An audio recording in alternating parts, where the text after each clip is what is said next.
Un evento ospitato nella straordinaria cornice dell'Auditorium della Gran Guardia a Verona, ma è un evento ovviamente che coinvolge tutto il territorio veneto perché è un'iniziativa bella, perché si mette in palcoscenico la musica che ovviamente allieterà in questa serata sicuramente tutti gli ospiti che andranno a partecipare, e anzi l'invito è: partecipate numerosi, perché lo scopo è davvero nobile: raccogliere fondi per le attività legate ai progetti della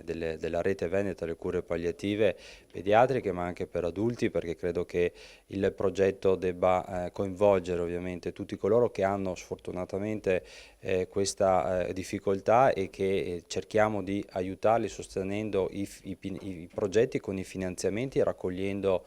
fondi, anche grazie a un coinvolgimento così artistico, così leggero, musicale, tra l'altro anche di livello, perché insomma ci immergiamo in una rock pop che ci porta in un escurso dall'inizio ai giorni d'oggi, quindi credo che sia anche un aspetto sicuramente positivo. Ma vorrei ringraziare non solo l'organizzazione Quinta Parete per la grande passione e la determinazione che ancora una volta mette a disposizione per una causa davvero bella, ma anche tutti coloro che quotidianamente lavorano nelle nostre strutture ospedaliere e universitarie per dare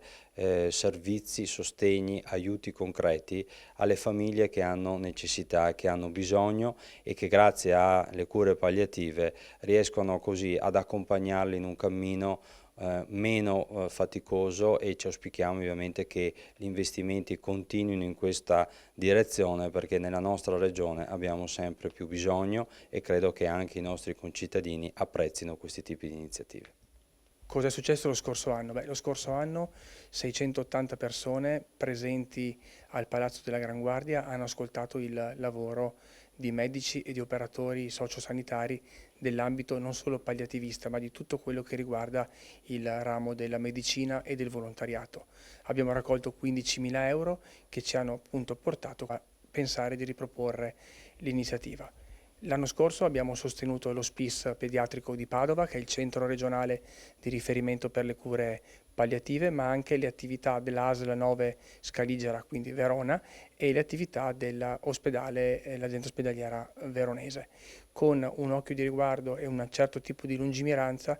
per guardare sia all'ambito dell'assistenza diretta e quotidiana, quindi le normali necessità, ovviamente nel limite dell'offerta, ma anche e soprattutto finanziando una serie di borse di studio. Questo ci permette di formare dei giovani e dei nuovi medici palliativisti, perché se vogliamo vedere crescere le cure palliative pediatriche abbiamo necessità che medici già laureati si avvicinino a questo ramo così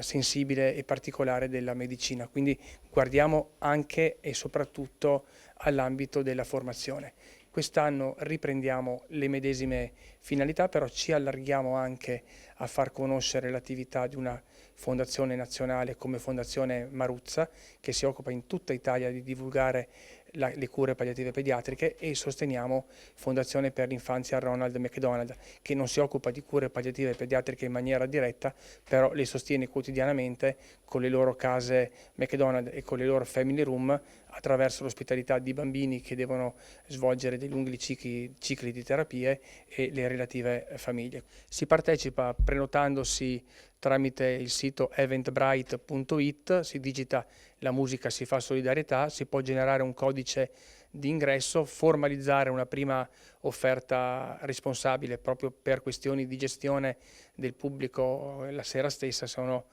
una capienza di 680 posti, quindi la propensione è appunto quella di riempire nuovamente, pertanto questa è l'indicazione: collegarsi al sito internet e registrarsi.